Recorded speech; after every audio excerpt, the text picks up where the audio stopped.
နဲ့မိုးတောက်လို့နိုးလာခဲ့ပြီအိယာကထပြီမကြခင်နေမင်းကြီးထွက်တော့မယ်အေး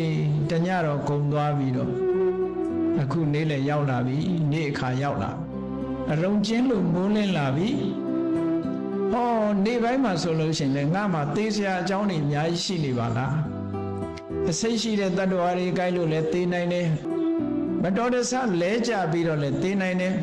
စားတဲ့အစာအာဟာရတွေစာမကြေလို့လည်းသေနိုင်တယ်ယောဂဝေဒနာကြောင့်လည်းသေနိုင်တယ်ခုခေတ်ဆိုပိုများတယ်ပေါ့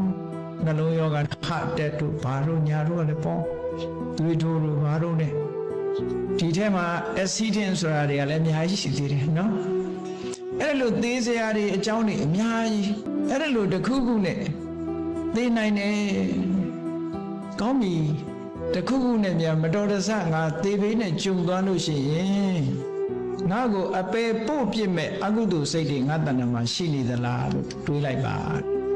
တွေးလိုက်လို့ရှိရင်အဖြေကရှိတယ်လို့အဖြေထွက်လာလို့ရှိရင်အမြန်ဖယ်ရှားနိုင်မှုကြိုးစားအထောက်ပါစိတ်ဆန္ဒကိုကပြင်းပြင်းထန်ထန်ထားပြီးတော့ကြိုးပမ်းအထောက်မှုလုပ်ရမယ်